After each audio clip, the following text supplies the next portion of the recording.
So you see, they are both very attached to a specific image of God that is beyond direct experience. So what I'm saying here is that if you are the type of person who likes to engage in this argument based on non-experience, based on images, you have complete freedom to do so. I have no opinion about what you should do or not do in your life. But if you are that kind of a person, this video is going to be a waste of your time, because what I'm going to talk about here is how you can go beyond the level of consciousness where you need to argue for or against. You can go to the point where you experience God directly. Now, I said earlier that you need to ask yourself whether you actually want to go beyond that dualistic state of consciousness, whether you really want to have an experience of God's presence. And why is that question so important? Well, if you look at it, the dualistic state of consciousness actually gives people certain quote-unquote advantages. These are advantages for what I have talked about in other videos where I talk about the human ego. You see, the human ego wants to establish a sense of security and superiority. And it cannot do that unless it can create its own image of reality. Because the ego is born out of our separation from God and God's reality. And if we go back into a direct experience of God, the ego is eventually going to die, because we are not going to believe in the ego's worldview, the ego's images. So the advantage that the ego gains from the dualistic state of consciousness is that in this state of consciousness, there is no ultimate reality, which means that people can argue anything they want. They can basically prove, at least in their own minds, anything they want to prove. Now just take a look at the debate between fundamentalist Christians and scientific materialists. You have two sides that have diametrically opposed views of reality, of who we are.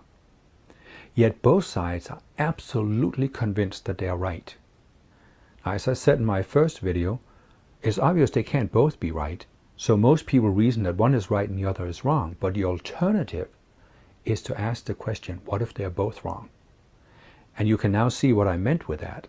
They are both trapped in the dualistic state of consciousness, and they are arguing from that dualistic state of consciousness. And the primary means they use to argue their case is words. Now, if you take a look at words, you'll see that they are ambiguous. The same word can have different meanings to different people. What does love mean? Has very different interpretations and meanings to different people. What does truth mean? What does God mean? Again, you can see that words are ambiguous, but words have another characteristic.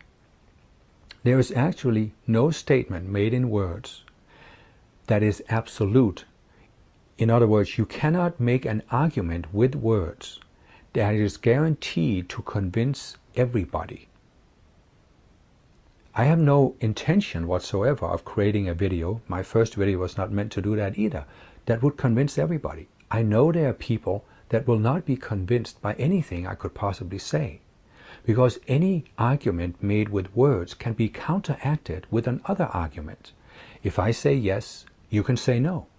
If I say God is, you can say God is not. You see my point? Any statement made in words can be counteracted with another statement made in words, and therefore there is no ultimate absolute proof when you're dealing with words, at least from the dualistic state of consciousness. So how can you ever know something that is ultimately real, something that's beyond argumentation? Well, the only way is to reach beyond that dualistic state of consciousness, to reach beyond the human ego. But in order to do that, you have to be willing to change your life. You see, the society in which you and I grew up is completely infused with this dualistic state of consciousness, where you have these thought systems that have been created that claim to have the ultimate truth. We have grown up in a society that is so infused with this, and this consciousness is very subtle, and so most people never even think about it. They never even see it. The result of that is that your ego can basically build a sense of security because it can always feel it is right. And it can feel it is right based on its line of argumentation. Now, if you take a closer look at this, you'll see that what the ego does is that it creates a thought system that is based on a certain axiom, a certain paradigm, as they call it. And an axiom is a statement that you take to be self-evident, and therefore it's beyond questioning. It simply can't be wrong. That's just the way it is.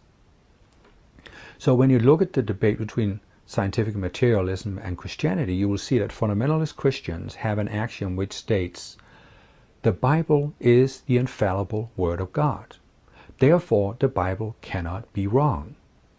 And therefore, they feel absolutely secure that regardless of what modern science has discovered, they will be right in the end. They are ultimately going to be right, and they are going to be saved, and everybody else is going to go to hell. On the other hand, you have the materialists. Their basic paradigm is that science and the theory of evolution have proven that there is no God, that there is nothing beyond the material universe, and therefore they are absolutely right. Science, or rather materialism, is absolutely right. Can you see that both sides are absolutely sure that they are right, but they are sure they are right because they have based their worldview on a particular axiom, a particular thought that they never question. And this allows these people's egos to feel secure that they are right and they are the good people. So what I'm telling you is that that sense of security is entirely based on something in this world. It is not based on ultimate reality. In either case, it is not based on ultimate reality.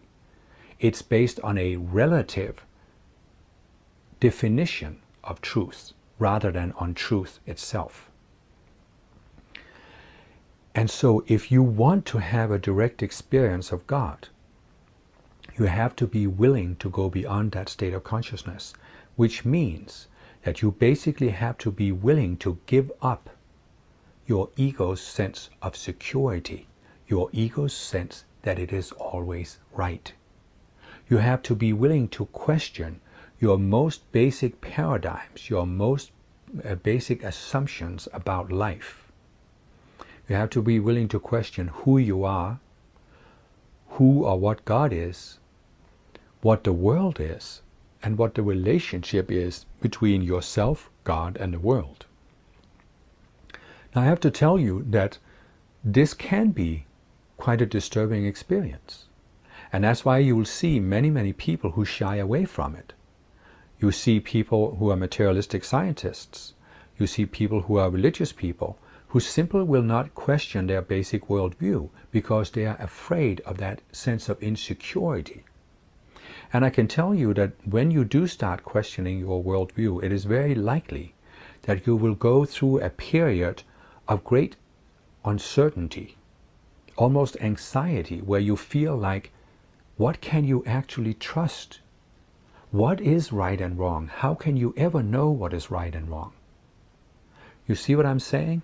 The advantage, so to speak, that you gain from belonging to one of these absolute belief systems, such as materialism or fundamentalist Christianity, is that you don't have to personally think about what's right and wrong because it's defined for you by the system.